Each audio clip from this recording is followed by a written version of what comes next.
ভাবুন তো, অতি ক্ষুদ্র একটি জিনিস যা চোখে প্রায় অদৃশ্য, তবুও কোরআন, হাদিস এবং পূর্বের আসমানি কিতাবগুলোতে এটি বারবার ব্যবহৃত হয়েছে গভীর প্রতীক হিসেবে। এটি হলো সরিষার দানা। কিন্তু কেন আল্লাহ ও তার রাসূলরা এই ক্ষুদ্র দানার উদাহরণ ব্যবহার করেছেন?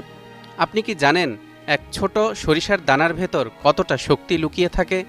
দর্শক, কোরআন, হাদিস এবং বৈজ্ঞানিক গবেষণা বিশ্লেষণ করে আজ আমরা দেখব কিভাবে এই ছোট্ট দানার মধ্যে লুকিয়ে আছে আল্লাহর ক্ষমতা, বিচার, ঈমানের শক্তি এবং মানবদেহের উপকারিতা। পবিত্র কোরআনে সরিষার দানার উদাহরণ সরাসরি দুই জায়গায় উল্লেখ করা হয়েছে। প্রথমটি সূরা আম্বিয়ার ৪৭ নম্বর আয়াতে। এরশাদ হচ্ছে, وَنَضَعُ الْمَوَازِينَ الْقِسْطَ لِيَوْمِ الْقِيَامَةِ